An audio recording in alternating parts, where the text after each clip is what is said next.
ბავშვთა დაცვის საერთაშორისო დღეს მთაწმინდის პარკში აღნიშნავენ დღეს დილიდან ბომბურას პარკში პატარებს გასართობი პროგრამები და შოუები იმართება. მთაწმინდაზე ერთდროულად რამდენიმე ღონისძიება მიმდინარეობს. იქ ასულ პატარებს შესაძლებლობა აქვს დაესწრონ სხვადასხვა კონცერტ, საცირკო წარმოდგენებს, მონაწილეობა მიიღონ გასართობ თამაშებში და შეხვდნენ ზღაპრის გმირებს.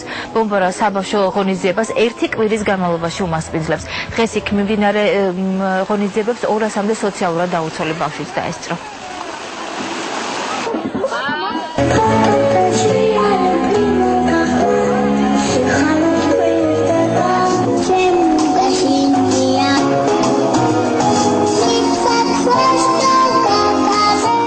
გაჟღერდება ახალი სიმღერები, ასევე ცნობილი ქართული მურმებიდან და მე ვფიქრობ ძალიან კარგი კონცერტი იქნება ისეთი მხიარულება, რაც ბავშვებს ჭირდება, ბავშვური გარემო. დღეს მთელი დღე ვიზრუნეთ პატარების გართობაზე, მათ განწყობის ამაღლებაზე და შეუძლიათ ბავშვებს ჩვენთან მოვიდნენ სურათები გადაიღონ, დაგველაპარაკონ და ასე შემდეგ. მთელი დღე ჩვენ იქნებით ბავშვების განკარგულება. და ვილოცავთ ყველა პატარას დღევანდელ დღეს ხანგრძლივ ამას ცხოვრებას უსურვებს. ძალიან ბევრი ღონისძიება იმის რომ კარგად გავერთოთ და რავი მოგწონს აქ ყოფნა და გავერთოთ.